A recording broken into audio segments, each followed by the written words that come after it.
ఓం నమ శివాయ. మార్చి 3, 2026 మంగళవారం రోజున పాల్గొన శుద్ధ పౌర్ణమి రోజున మధ్యాహ్నం 3:20 నుండి సంపూర్ణ చంద్రగ్రహణం ప్రారంభమవుతుంది. అయితే చంద్రోదయం మనకు 6:02 కాబట్టి అప్పటి నుంచి మన గ్రహణం కనిపిస్తుంది. కాబట్టి పట్టు స్నానం 6 గంటలు చేయాలి. విడుపు స్నానం చంద్రగ్రహణం 6:46 పూర్తవుతుంది.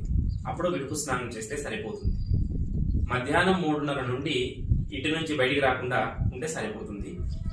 లేదంటే 5 నుంచి 7 వరకైనా ముఖ్యంగా గర్భిణీ స్త్రీలు ఇంట్లో ఉండాలి. ఆ రోజు మధ్యాహ్నం కూడా భోజనం చేయకుండా ఉదయాన్నే టిఫిన్ లాంటివి చేసేసుకొని మధ్యాహ్నం భోజనం లేకుండా తర్వాత వంట వండుకొని భోజనం చేయవచ్చు. ఈ గ్రహణ సమయంలో ముఖ్యంగా 6 గంటల నుండి 6:46 వరకు గ్రహణం కనిపిస్తుంది. ఇది పుబ్బా నక్షత్రంలో సింహరాశిలో ఏర్పడుతుంది. కాబట్టి సింహరాశి వారు ఈ గ్రహణాన్ని చూడకూడదు.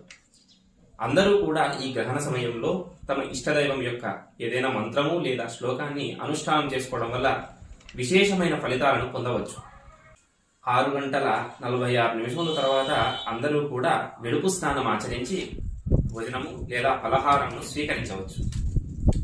స్వస్తి.